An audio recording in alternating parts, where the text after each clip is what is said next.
All right, good everybody. It's Emo Substitute, and welcome to another edition of Sports Inquirer Show. We're recording this on August 19th, 2020. Hope all is well in the world with you. We're doing well here in Atlanta, Georgia, doing our usual business. On today's broadcast, we're going to break down the first games of the first round of the NBA playoffs in the Backdoor Cut.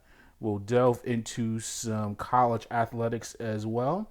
And the miscellaneous department, also miscellaneous department, will discuss the NHL. But the second portion of our show will break down Atlanta United as they have returned to training to prepare for their, I don't want to, that's the restart of the regular season, even though the MLS is back tournament counted as a restart, but now they're back to the restart. We'll break it all down on the show. Got some audio from Jeff Larentowicz and Brad Guzan, players on the team, as well as when we get to that portion of the show. As always, want to follow everything that we're doing, head to the mothership, thesportsinquirer.net. Premier site for news and notes in the world of sports. You can also head to our social media platforms, starting with Twitter and Instagram, and just search Sports Inquirer. That's all in one word. You do that, and you will find everything that we are doing. We're doing a lot more tweeting and a lot more interaction. We have a lot more live sports, especially the postseason with hockey and basketball. That means there's a lot more tweeting that we're doing and a lot more of that going on. So make sure you continue to follow us on there. You go to our Facebook pages. The Sports Inquirer is a very good way to do that, or Sports Inquirer. We have two pages on there. And then finally, subscribe to us on our different platforms for the podcast. You go to YouTube, SoundCloud, Spotify, Google Podcast, and iTunes. And you go to any of those pages and search The Sports Inquirer. We pop right up, and you can subscribe to us there and listen on those platforms. As far as things going on here, we're doing well here in Atlanta. It is a very nice Wednesday afternoon when we're recording this show. Things are pretty much the same since we did our last show as far as all of the activities going on. I know that the fall sports are, at least in our state, in Georgia, it's really all over the place. As far as the high schools go, some are canceling or postponing. Some are continuing to push on. I think I mentioned a show or two ago.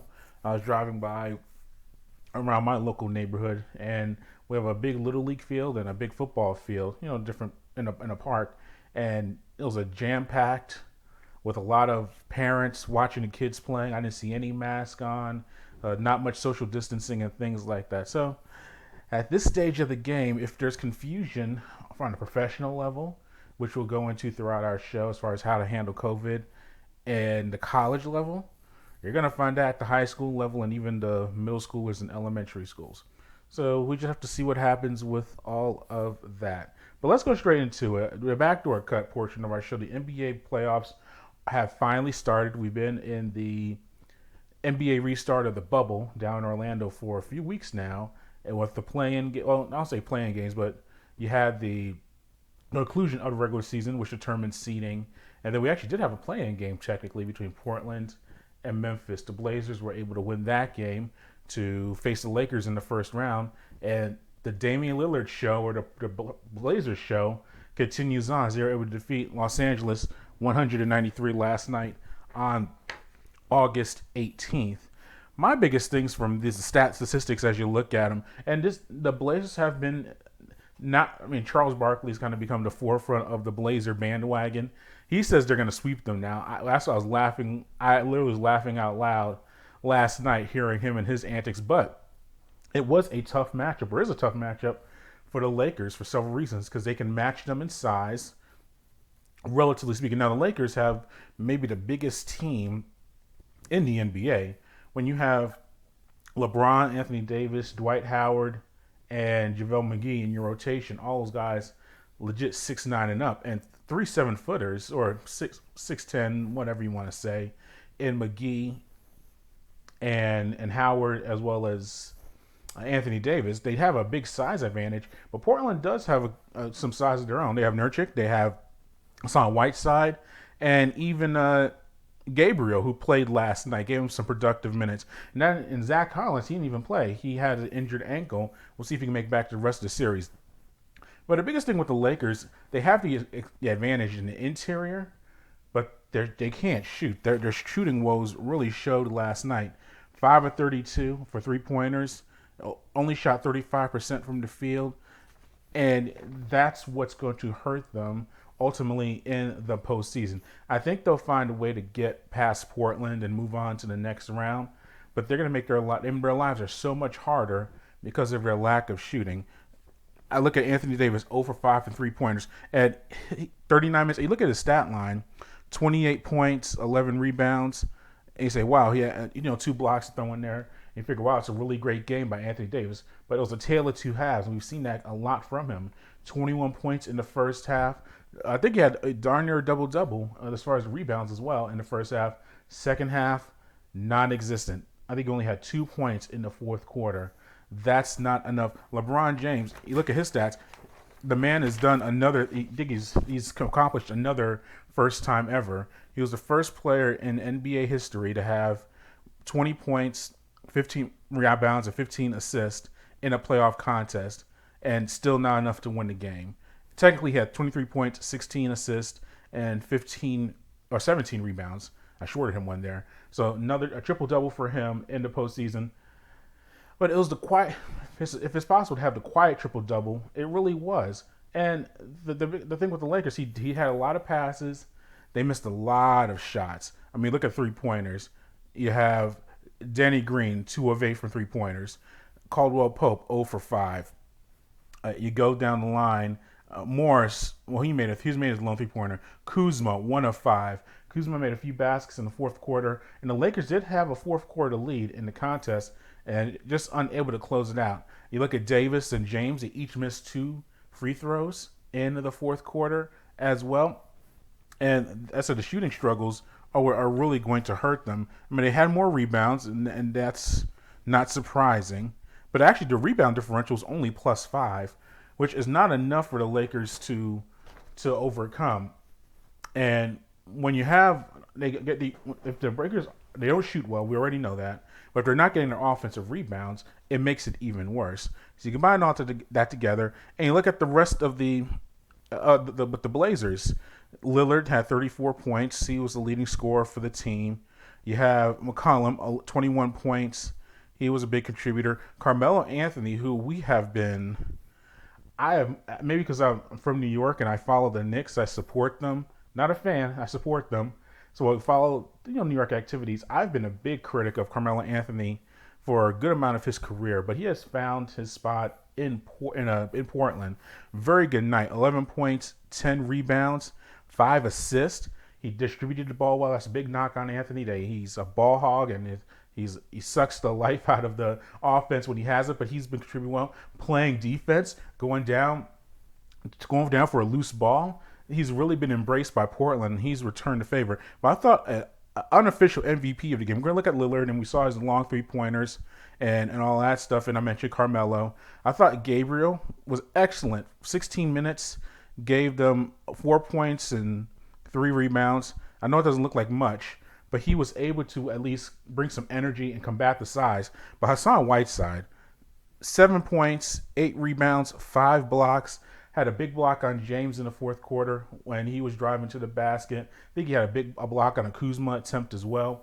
Very big on the defensive end for Portland. And the stat of the night from this contest, and move on to the rest of the games, first time since January 7th that Portland didn't score 100 more points. Well, they reached 100, but they scored.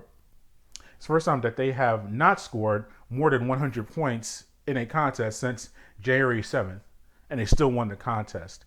That just shows the offensive woes of the Lakers. How do they solve it? You have to figure Anthony Davis has to be the main offensive guy. He has to be aggressive throughout the entire contest. James, we saw him, I don't say he lucked his way into a triple-double, but he had, just James being out there, he's going to get his 20 points, 8 rebounds, 9 assists. He led the league in assists this year, so we know what he's going to do. But Davis, and as I said, it's crazy to say that 28 points and 11 rebounds is not enough, but it was not enough last night. Kuzma has to be more consistent throughout the entire game as well. As I said, he had a nice little flash in the fourth quarter where he scored a few points and hit a three-pointer. But outside of that, that's not enough for the team to do anything as far as the long run.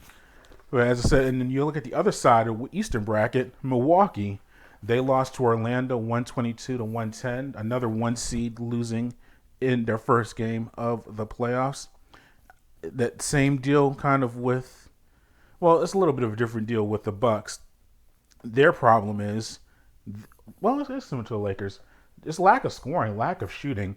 Look at Giannis, 31 points, 17 rebounds, 7 assists.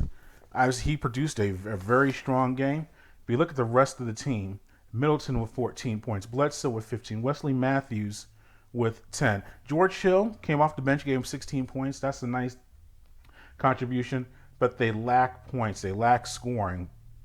I look at Brook Lopez, played 30 minutes, only 5 points. Things like that. You can't win. Wesley Matthews, 26 minutes, only 10 points. You're not going to be able to win contests on a consistent basis with those statistics, with those numbers. And that's just a major issue. 33% from three-point land. They allow, and they're defensively. And the Bucks, we've talked about them historically, having one of the best plus-minus numbers in history of the NBA and being one of the better defensive teams we've seen in the past few years. They allowed Orlando to shoot 49.4% from the field. That can't work. You cannot have that. Vucevic had a very strong night, 35 points for Orlando. But look at Ross. He had 18 points for them. Clark, 15 points. Markelle Fultz, he has 15 points for the Magic as well. Overall, you look at that situation, and that is where the team is. I think they're in less trouble than the Lakers are, because I look at the rest of the East, and we'll get to the rest of those first round games in a few minutes. But I look at the Clippers, I look at the Mavs. If either team gets past, whoever wins that series, that could be a very tough matchup for the Lakers. I look at Houston. I know that Westbrook, he's going to find his way back onto the court. That guy is made out of something different. He may not play in the series against Oklahoma City, but he'll be back for the next round. If you think McCollum and Lillard are a problem, you could say that Westbrook and Harden are even better duo, or just as comparable. That's going to be a major situation for the Lakers. So I look at that and then Denver as well. I know they gave 57 points to Donovan Mitchell, but I look at their size and their versatility, and that's a struggle as well. I think the Lakers are in a very tough road to make it to the finals or win the finals. And the Bucks, though, I think that Boston is intriguing. Now, Gordon Hayward being out for a month with the ankle injury, that's a rough go for them. But I think to get past Philadelphia, they may be intriguing. Toronto, defending NBA champs. We never talk about them. We talk so much about the Lakers and the Clippers. Obvious reasons. They have some star players and big offseason moves. And we even talk about the Bucks had the best record in the NBA this year. But we forget about the Raptors. They had a very strong win over the Nets, 134 to 110 in game one of that series. But I think that the depth of the East, Toronto's a major player, Boston's a semi-player. I think the Bucks are okay in that regard. The West, it is a stacked deal for the Lakers to deal with. So just some thoughts on that. And let's go through the rest of the games from the first night. Yeah, the Clippers defeated the Mavs with a little help from the refs. The Porzingis deal, I think, is very disappointing when the referees implement themselves into the contest. The Mavs were leading that contest in the third quarter when Porzingis got into a little shoving match with Morris of the Clippers and got the ejection. The first technical he got in the contest I thought was a little rough, the block on Paul George. They called a blocking foul on Porzingis, says he was going up to block the shot. I think he did foul him, got the elbow. I understand all that. Porzingis yelled and I didn't know if he cursed. I didn't catch that part of it. But it's the playoffs. Guys, it's a very tense situation. You're going to have guys yelling and screaming and showing emotion. We want more of that from our athletes. That's one of the complaints I hear about NBA all the time from people that don't really follow it. And they come to me with it, is that all these players, they're soft or they don't care and they're apathetic. We want to see that. We want to see emotion. We want to show that passion. And then the minute they do that, the referees tee them up in that way. And the first technical, I just yelled. I don't know if he yelled a curse word or swore vengeance on, or cursed out the referee's mother or anything. I don't know that. I didn't hear it. But that was a little harsh. And then the second one, you have to acknowledge and realize, look at the playoffs, things are, I mentioned all the emotions, and then also he's a star player. And people sometimes don't want to hear that. They want to hear that, hey, everyone's equal. Everyone fouls should be called the same way and everything like that. No. I consider a modern game. You don't want, if Durant does, unless it's egregious. Now, if we saw with Giannis in the regular season, he headbutted Mo Wagner in that contest. That's a suspension. That's you kick someone out for doing a headbutt. I get that. That is a violent act or a punch or a chokehold or anything like that. We get all of that stuff. But if you have a Morris who is picking on Doncic and Porzingis is standing up for his teammate, he goes over there and tries to separate them, and he gets shoved and he shoves back, that's not a technical. Now, Porzingis should be smarter. I agree with that he should be aware of the scenario and the situation and not put himself in a spot to get a technical. But there should be two sides to that. And I just thought that was very rough. And once he got eliminated from the contest, you knew that the Mavs were in trouble. Now, Doncic, I think for 47 points, most points ever in a postseason debut for a player, which is a tremendous mark for him. But that's where I think the Clippers' depth really messes with them. Porzingis and Doncic are tremendous. I think if you did like a draft of like the top 5 players in that series, you'd have Leonard and Paul George, and then Doncic and Porzingis. But after that, you're probably taking more Clippers than you will the Ravs. And I think that's ultimately what is going to hurt them in that series. We saw Doncic, he left everything out there, 47 points. Now, I know he's 21 years old. He's a young guy, but he was hampered going into that contest. I think later we're going to find out he has like a leg issue. But you have to figure how much stamina does he have left in this series to carry them on through there. So we'll follow that contest tonight. Miami defeated Indiana in game 1 of their series. That's going 7 games. We'll see what happens there. Now, Oladipo did leave the contest. He injured his eye, and we'll see his day-to-day. Obviously, he's their top player in Indiana. If he's not available, that's really rough for the Pacers. So we'll be keeping track of that. As I mentioned, Denver defeated Utah 135 to 125 in overtime. Donovan Mitchell, 57 points. I think only Elgin Baylor and Michael Jordan have scored more points in a postseason contest. So, I mean, that says it all right there. And that's where it was a mix for me, because I remember last year when Mitchell had to play point guard in the postseason, everyone was saying he should have the ball in his hands all of the time. And you saw the Jazz lose in the postseason. This season, Mike Conley, their starting point guard, he was in Ohio for the birth of his child. Everything went well there. He should be back in Orlando. I think he might even suit up tonight for game 2. But he might have to do the quarantine and all that stuff. So, but Conley being unavailable for game 1, that's where you saw Mitchell playing as the primary ball handler. That's very good. He puts up a lot of points. And when you say you score 125 points in a contest, you should be able to win the game. But I think he's better off the ball and he can have the ball quite a bit, but I think Conley is selling presence for him. And then we also had that situation late in the contest where he dribbled the ball and he didn't get past half court in 8 seconds. That was a crucial turnover in the contest. The Nuggets were able to score and take control of the contest. And Jamal Murray, he had a strong night. They got 10 points in overtime. Very good performance by him. But that's another series that I think can go pretty far. Houston defeated Oklahoma City 123 to 108. As I mentioned, Westbrook is not available for the Rockets. But I think Oklahoma City, you have Chris Paul, and he's had a very solid year. And Gallinari is a good perimeter player for them and things like that. And even Steven Adams, the athletic big. But I think that this series, it just comes down to shooting and scoring. And the Rockets are going to outscore the Thunder majority of the time. I think that's what it's simply going to come down to. Now, the Rockets, they'll shoot their ways into a lot of wins, but they'll also shoot their way out of some contests and make it closer than it should be. So I think that the Thunder will be able to win a game, possibly two, but ultimately, when you allow Harden to have the ball as much as he does, and I think Kenny Smith made a good point in the analysis of how you defend Harden. I mean, there are two approaches. You got to trap him, get the ball out of his hands, and make the Eric Gordons of the world beat you, or you just back off of Harden. You just hope he has a bad shooting night, and you try to avoid fouling him so he gets to the free throw line. Oklahoma City tried to do kind of a combo of both, and it did not work. So I think we're going to see a more decisive game plan from Oklahoma City in that regard, and we'll see what happens there. Toronto defeated Brooklyn 134-110. That's potential sweep written all over it. I say Brooklyn wins a game. It'll be a gentleman's sweep, but I think Toronto's going to advance pretty quickly in there. I said Boston, once again, to wrap up the NBA talk, defeated Philadelphia 109-101.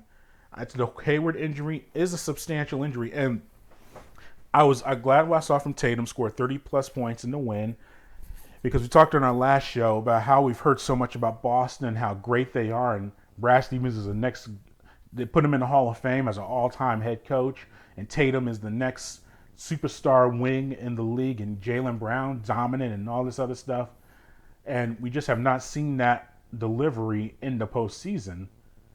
I think this is a good step, and I like what I saw from them overall. The Hayward injury, and Hayward's been pretty solid in the bubble. I said he's been out maybe up to a month. That's a pretty substantial injury, because I think in the next round they could possibly get, they're a 3 seed. If they get Toronto in the next round, they're not going to be able to beat the Raptors without Gordon Hayward. So we'll see what happens there overall. And I said Philadelphia, once Ben Simmons left the bubble, he's out for the season with knee surgery, or he injured his kneecap. Once that happened, you knew that the Sixers were in major trouble. And I think that's what you're seeing there right now. All right, let's transition into the Atlanta United as they return to their regular season, which is going to start on Saturday when they host Nashville SC.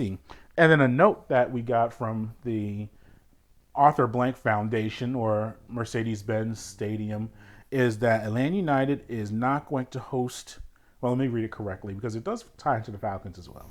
Atlanta United, they previously announced that they would be playing with no fans in attendance in the first phase of the MLS continuation of play in local markets. That's the term I wanted to say earlier in the show. What that means in essence is that the 3 home matches they have coming up this Saturday, August 22nd against Nashville, the 29th against Orlando City, and on September 2nd against Inter Miami FC, there'll be no fans in attendance. And that's the standard that we've seen from, well, I shouldn't say that because we had the continuum play about a week ago. Dallas hosted Nashville, and FC Dallas had fans in the stands. They had about, I think, 2,500 in attendance. So that's kind of interesting what's going on there. It's not a consistent level or consistent rule as far as fans in attendance. We saw in the SEC, and we're kind of all over the place because it all ties together. It's one big web of information. The SEC announced, specifically University of Georgia, that they're going to have, I think, 25% capacity in their stadium. So, and if you Sanford Stadium in Athens, Georgia, I think technically the number is 80,000. We'll just say 80,000. So 25% of that is 20,000.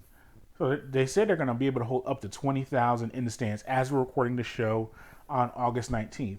I literally have done shows, posted them, announced them, all that stuff with information. And then by the time I get to it within the hour, the stuff I said on the show doesn't exist anymore. So I do have to do a prerequisite sometimes when I'm recording the show. What does that so that's college athletics. And that's in the state of Georgia.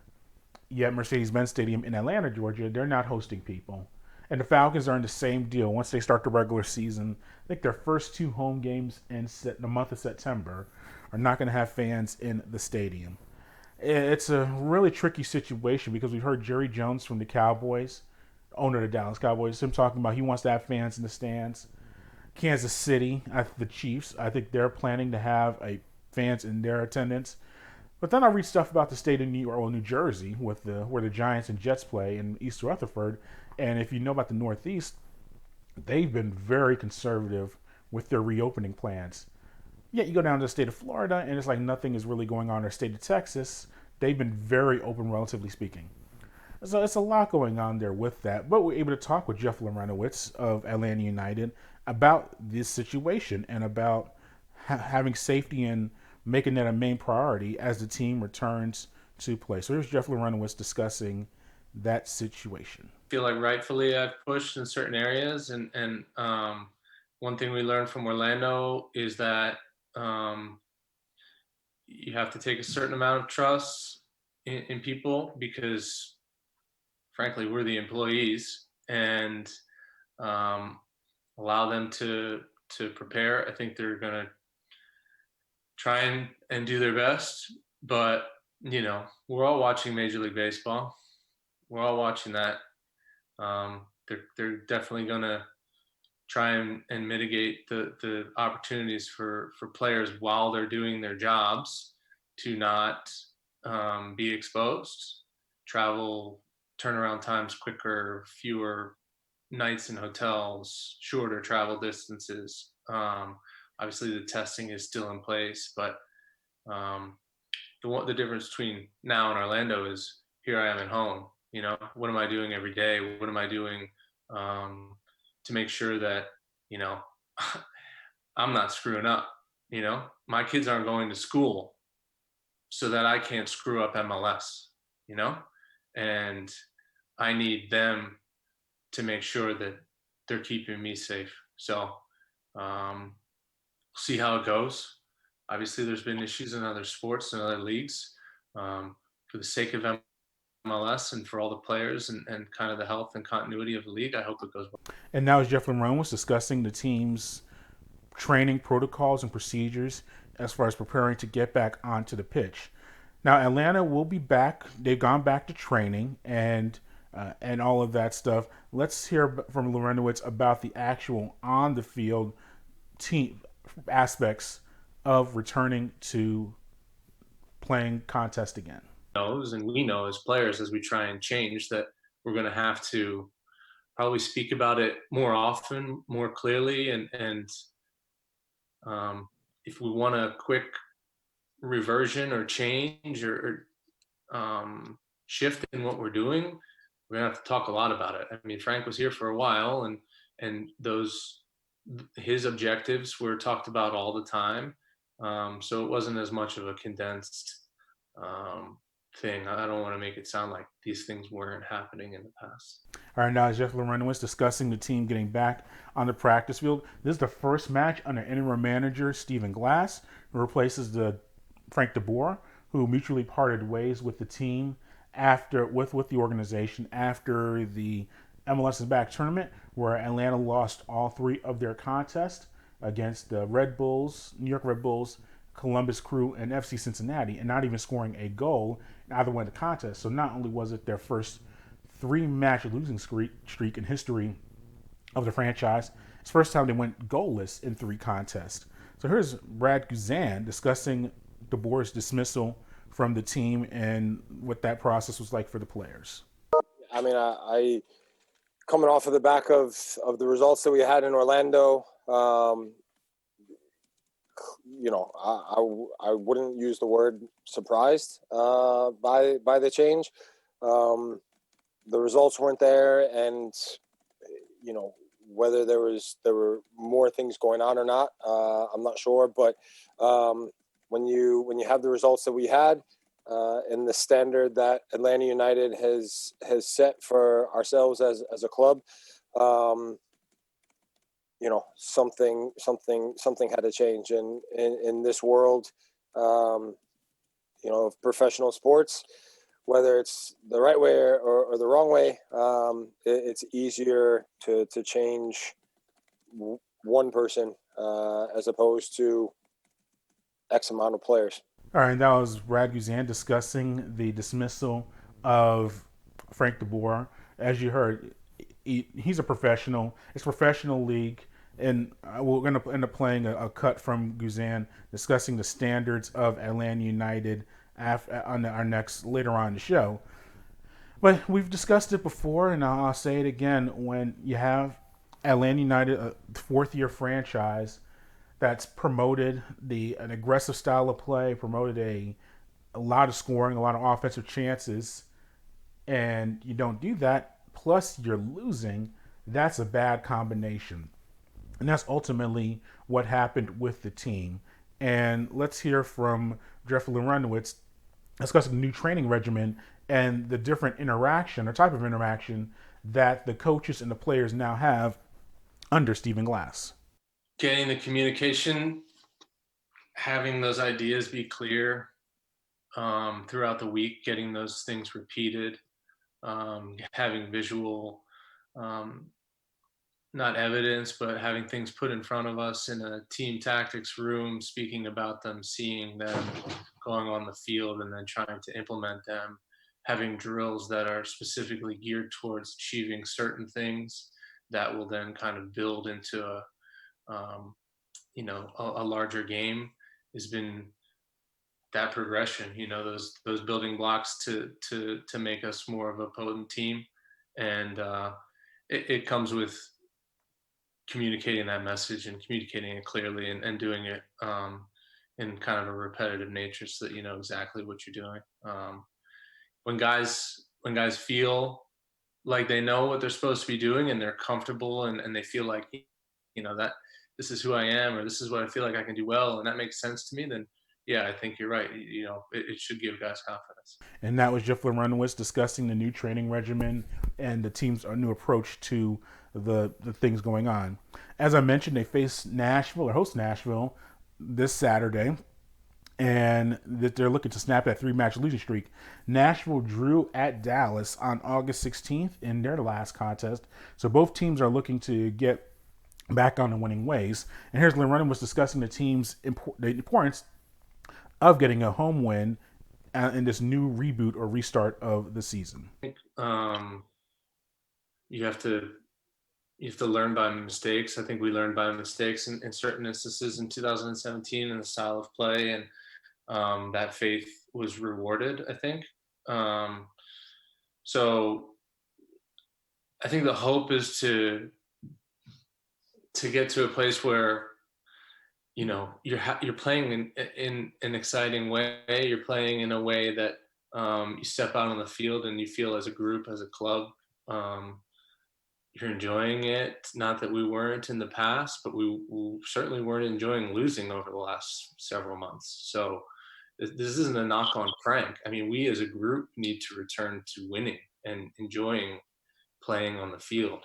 So, we definitely had wins and losses in 2017 and fewer losses in 2018, but I think we were always kind of enjoying what we were doing. And 2019 toward the end, when you're winning trophies, we were enjoying each other as well. We need to return to that. Part of it is when a new manager comes in, it's almost like not necessarily a clean slate, but what Stephen Glass has done is kind of take everything out of the book and start over again and look at everybody and mix teams and mix formations and mix pairings and groupings and allow players to kind of show who they are.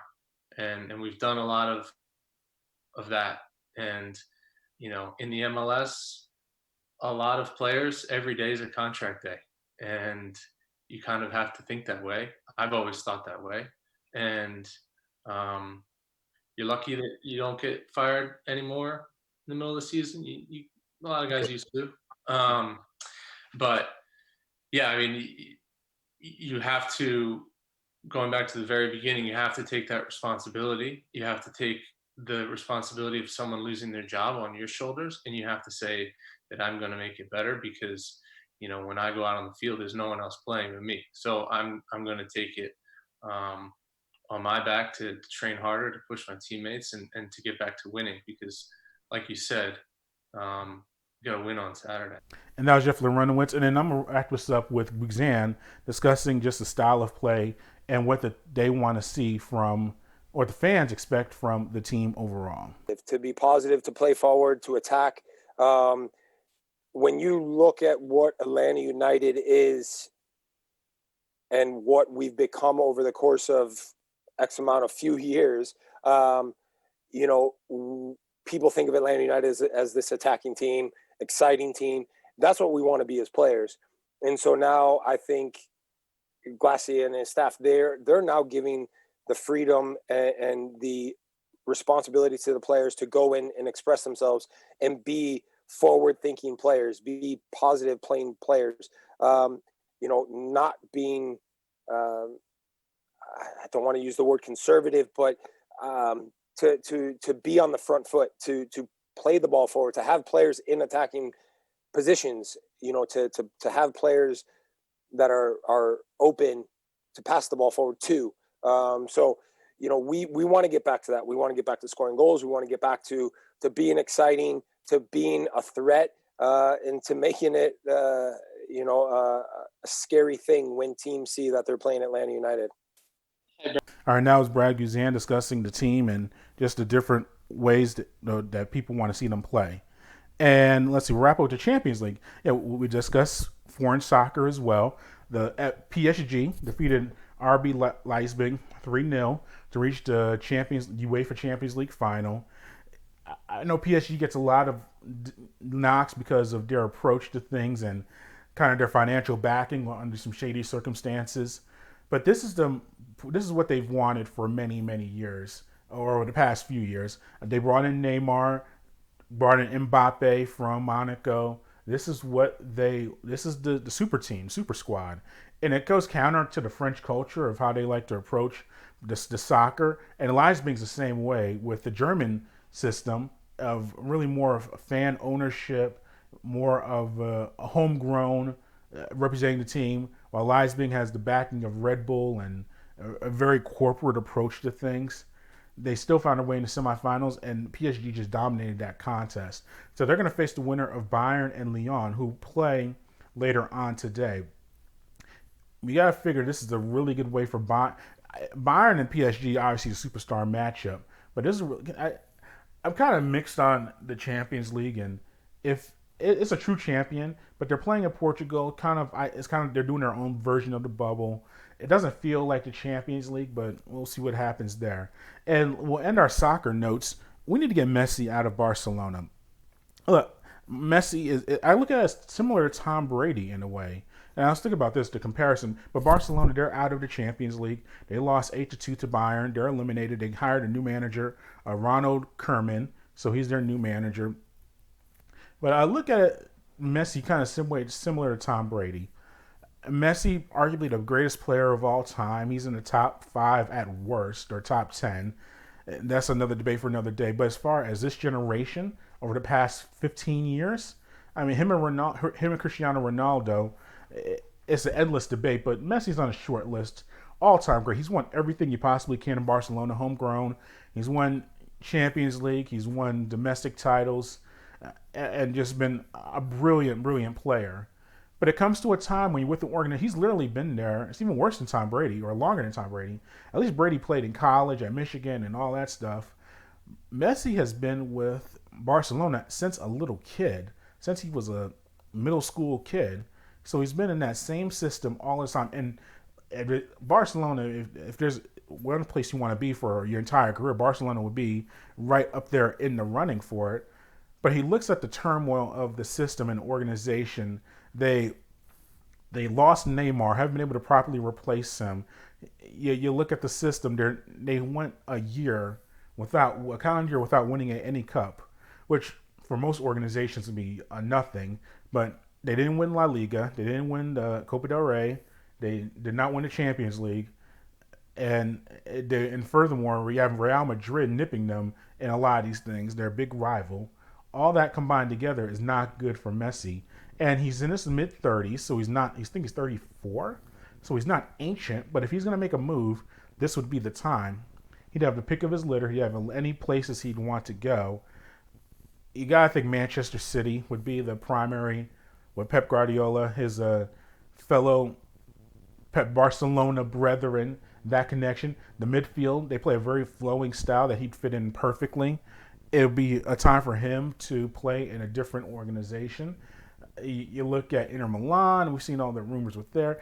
Inter Miami, that'd be fun. Him coming to MLS. He did release a video when Inter Miami was announced to David Beckham saying, maybe I'll see you in a few years. I think those few years are not now. But I think it'd just be really fun. And I wrapped it with Tom Brady. It's actually added some energy and excitement to the NFL season, the intrigue. If Brady was back with New England once again, it'd be the same old song and dance. We know we're going to win the AFC East. We know we're going to be in the playoffs. What's going to happen there? You put him in Tampa, it adds new intrigue. He's playing in a new division, a new conference, new head coach, all that. So they got the Gronkowski, his running mate, on there. So it just adds more excitement and intrigue to the Brady and Belichick story, which was kind of over, and we just got tired of seeing the same old thing. Adds excitement, adds intrigue. And I think Messi be the same deal. It's not going to kill his legacy. He's the greatest player they've ever had. History of that franchise or that club. It's not going to hurt his legacy in any way. I just want to see that for selfish purposes. I think that'd be really fun for us to have. So I've seen the rumors and everything like that. Maybe by the time we do our show within the next few weeks, we'll have a decision on that. Because the calendar does turn over quickly. I saw Liverpool training for matches that they're going to have in about a week. They just won the Premier League, and they're already training for the new season. And seriously, though, I know England, the EPL, I think their first matches are in September, which is not too far away. So that turnover is really rough. So if he's going to make a move, it'd be now as far as Messi. Let's see. We're going to go to Beanball. I forgot to mention Beanball. Yes, and then we'll wrap the show up on that. The overreaction to Fernando Tatis swinging at a 3-0 pitch with the bases loaded when the Padres winning by 7 runs, it's ridiculous. But I'm awful. I'm a mix. I think celebration should happen. You should play and be excitable, but you should also be respectful to your opponent. But that usually, I think college and high school is where I kind of draw the line on that. If you're in the professionals, you're pros. Blame. So now with Tatis, if he ignored the sign that his manager gave with the take sign, I understand that. That's not good. But that's a Padres issue. He has to take him and the Padres and the coaching staff, he needs to take it up with them. But as far as the Rangers being mad and saying he's violated unwritten rules, that's BS. That if you don't want him, first of all, don't be down by 7 runs in a contest. And don't load the bases. For him to be in that situation at 3-0 to swing at the pitch and hit a home run. Take care of your business there in that regard. So the Rangers complaining about all of that stuff, play better. Put up better competition. This isn't like, and now I say an unwritten rule that I kind of understand. If you're a guy's pitching a no-hitter in the 9th inning, he's up, scores like 9-0, and the batter goes for a bunt to try to break up the no-hitter. Is it illegal? No. Is it wrong? Possibly. But that's kind of a bad form in that regard. So I kind of see that perspective, or the one I don't like. And this is where the Rangers, I think, are bad as well. After Tatis hits the home run, they throw behind Machado, the next batter. I don't like throwing at people in that regard. Now, I know if you throw at a guy, if you hit my guy, I hit yours. Look, that's baseball. I kind of understand that. It's kind of like hockey with the fighting. You're not going to get rid of it, technically, or all that stuff. But when you do that type of stuff, when you're throwing at a guy, because his teammate did achieve something, that's silliness as well. But I think baseball wins in this regard, and it also is Tatis is kind of the young face in the game. 21 years old, leads the majors in home runs. I saw earlier today he tried to steal third base during a contest. That made headline news. I was watching FS1. They talked about it on one of their debate shows. Sports Center discussed it. So baseball in a crowded market with NBA and NHL playoffs going on, and you tie that into all the college sports. We've been going ad nauseum about the fall sports being postponed or canceled with the Big Ten and the Pac-12 canceling their football seasons or moving their football seasons. You have all that going on, and baseball is kind of get lost in the shuffle.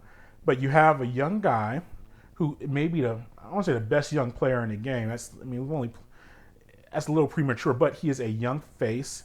He looks like he's going to be a special talent.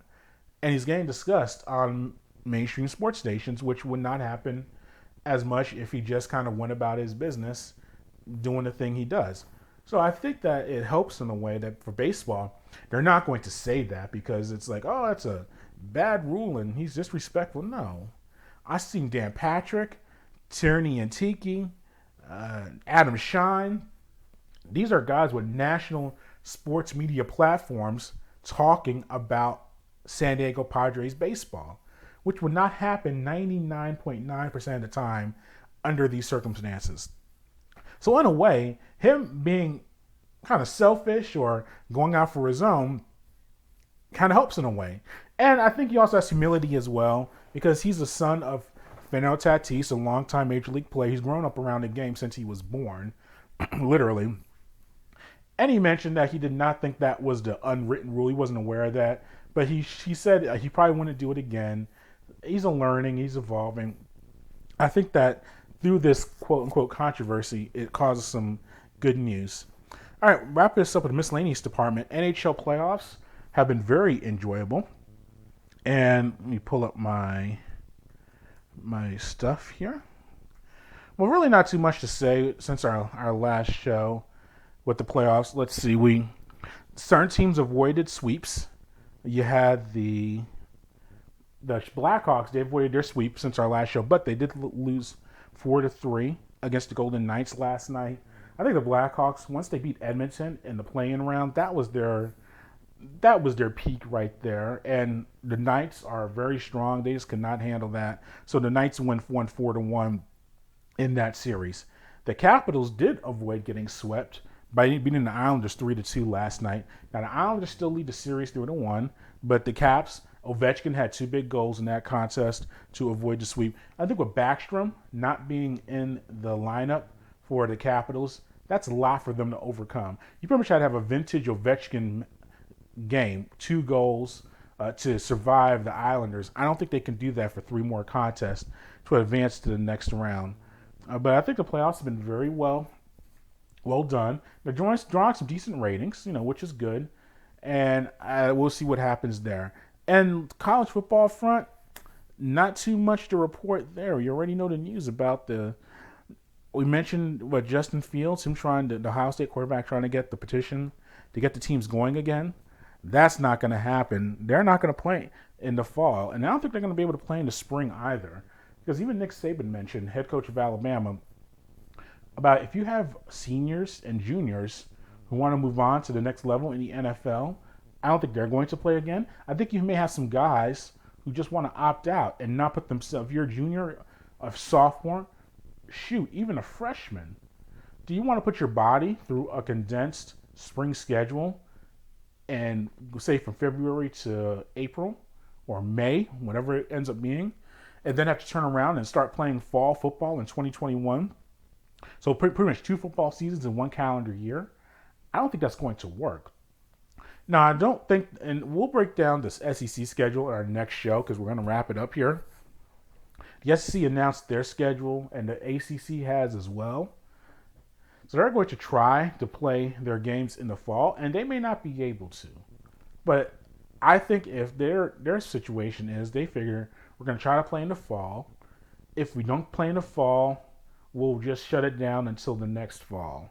I think if you're planning to cancel the fall, and I'm saying for football, I think other sports are going to find a way to get it done as far as the Olympic sports that are in the fall, as far as volleyball, cross country, and soccer.